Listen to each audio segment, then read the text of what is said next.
Thank you all for coming today. My name is Maciel Zuniga, and these are my team members. I'm Jonah. I'm Lynn Wynn. I'm Glenn Robinson. And the mentor that we work with is Amin Kokar. Our primary investigator is Ikar Makeberg. And Amin is part of the mechanical engineering department, where he works in the computational fluids dynamics lab. Over the 2 weeks, the research project that we worked on is called Gravity Currents, a comparison of analytical and numerical solutions. So you might ask yourself, what is a gravity current? A gravity current consists of two types of fluids with different densities that drive the horizontal motion of the more dense fluid. I have a quick video to show you guys so you can have a better visual understanding what a gravity current consists of.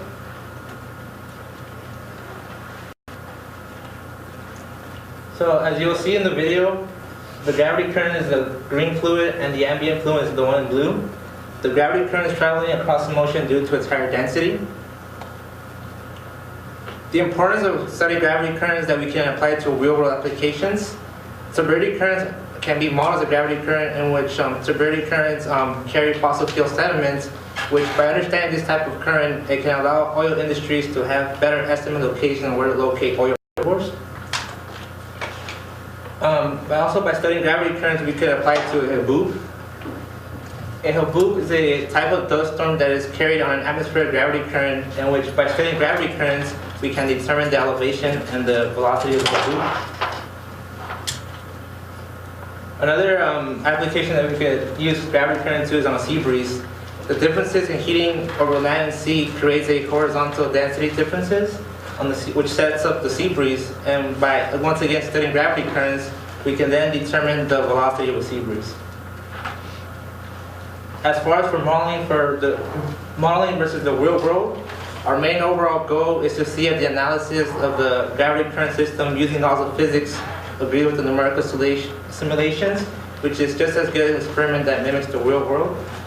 If they do agree, we can then later use this model to apply it to real world applications such as the ones I mentioned in the previous slides. And now I'll pass it down to Jonah. So over the 2 weeks, our mentor gave us this gravity current system to analyze. There's 3 approaches to actually analyzing a gravity current. We can use the experimental method, or we can use pencil and paper and analyze it using the laws of physics. And we can use simulations, which are the numerical solutions, in order to better understand the gravity current system. Over the 2 weeks, we used the analytical approach, and we used the simulation approach, since the experimental is very hard to reproduce. So in the analytical approach, we have this gravity current system. Basically, the gravity current travels with a constant speed, which we denote UG. It travels in the ambient fluid that has less density than the gravity current, and we denote the densities for the gravity current rho 1 and the density for the ambient fluid rho 2. First, we have to make some key assumptions before we actually apply the laws of physics to this. The first key assumption is we change our reference frame.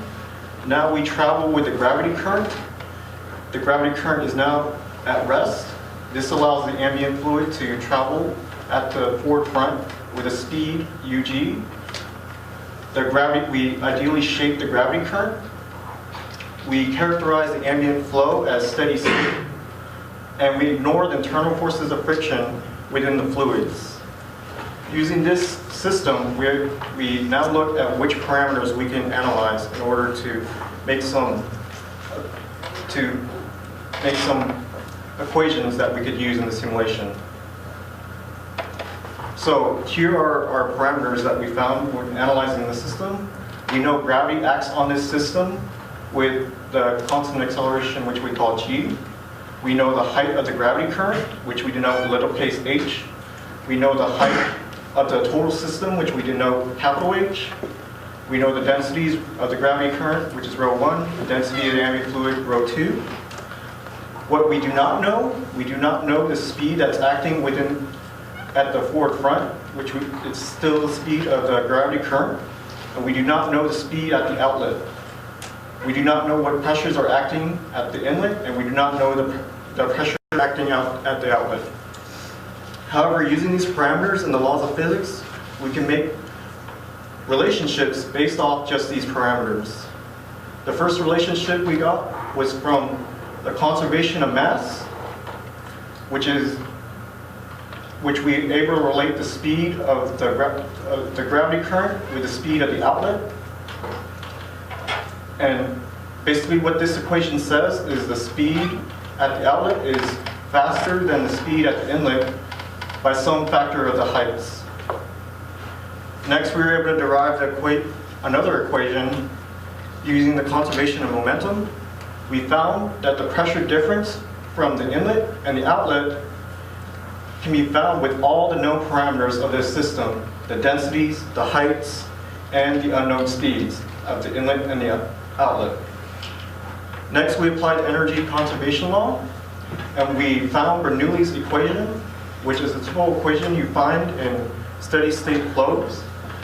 Basically what this equation says is that the energy at the inlet is the same as the energy at the outlet. However, due to our assumptions, we have to add this delta term, which says that the energy loss to the system is equivalent to the energy of the inlet and the energy of the outlet minus the energy of the outlet.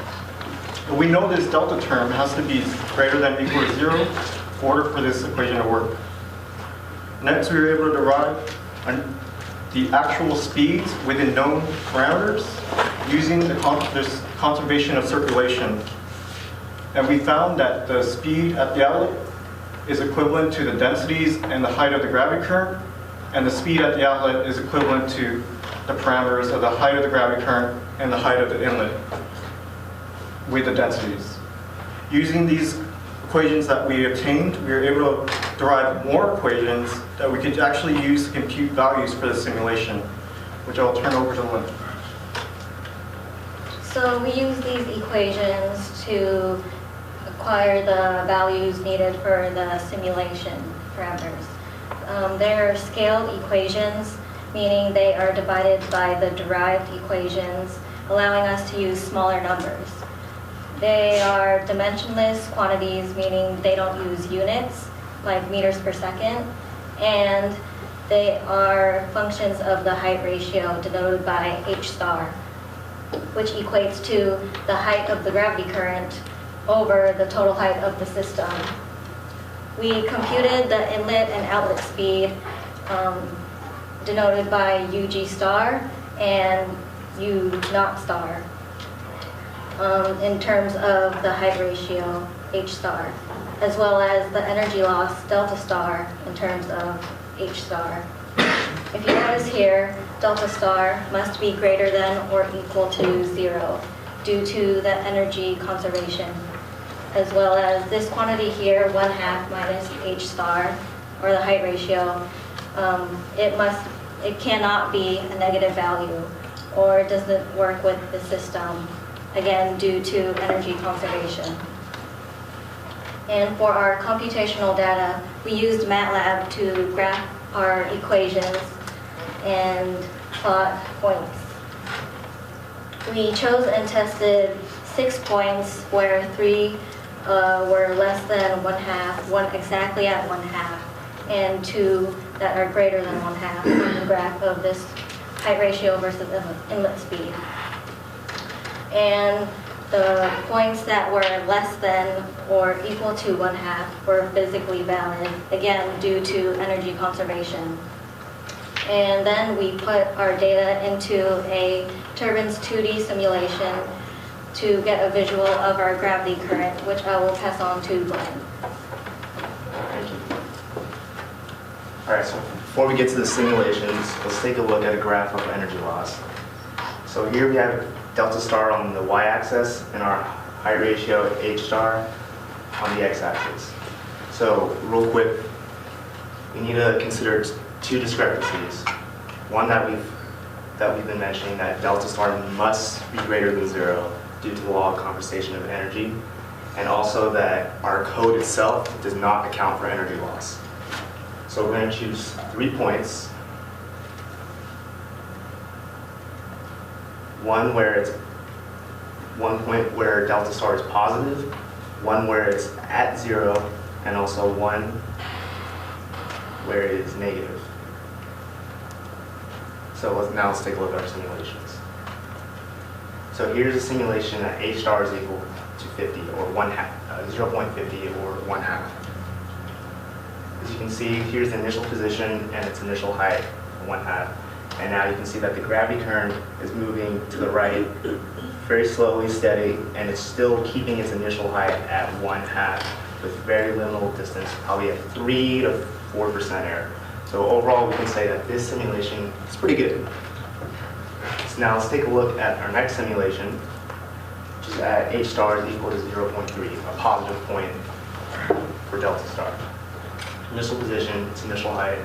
Now you can see the difference is this one is moving a lot quicker, and also it's adjusting its height back to 1/2. And the reason why it's doing that is because it's a positive point, and that due to the law of conservation of energy, the simulation does not account for the energy loss. So it's going to adjust itself back to a stable point. Now, lastly, let's look at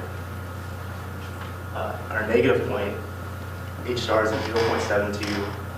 So initial position, initial height, gravity currents this time moving to the left, which is also indicating that the simulation is quicker than our model, and that its height again is going back to stabling back to 1/2 not because of energy loss, but because at a negative delta star value that the simulation, the code itself does not account for energy loss. So between our simulation and the model, one big difference between them is that our model will account for energy loss, but the simulation or the code itself will not account for that. So now, what can we gain from all this? Well, we know that the model that we looked at really easy to solve real complex world problems much more simpler, and that also with current research in gravity currents that they are still using the model that we would look at is still being used today. I'm going to pass it to Lynn, and she's going to explain how computer science has helped us out. So we realized that computational fluid dynamics research is ongoing. So as computers become more advanced, computational fluid dynamics can move closely to Mother Nature's and match it. And there happens to be many extremely complex fluid dynamics problems where, fluid dynamics problems such as Amin's, our mentor, stratified ambient fluid dynamics problem. And we've learned that computer science can help us solve complex fluid dynamics problems. We'd like to thank Dean Morales, Dr. Vince Poon, Wendy Gibson for having us here, as well as all the interns. A special thanks to our mentor, our main code part, and the CFD lab, as well as the mechanical engineering department. Any questions?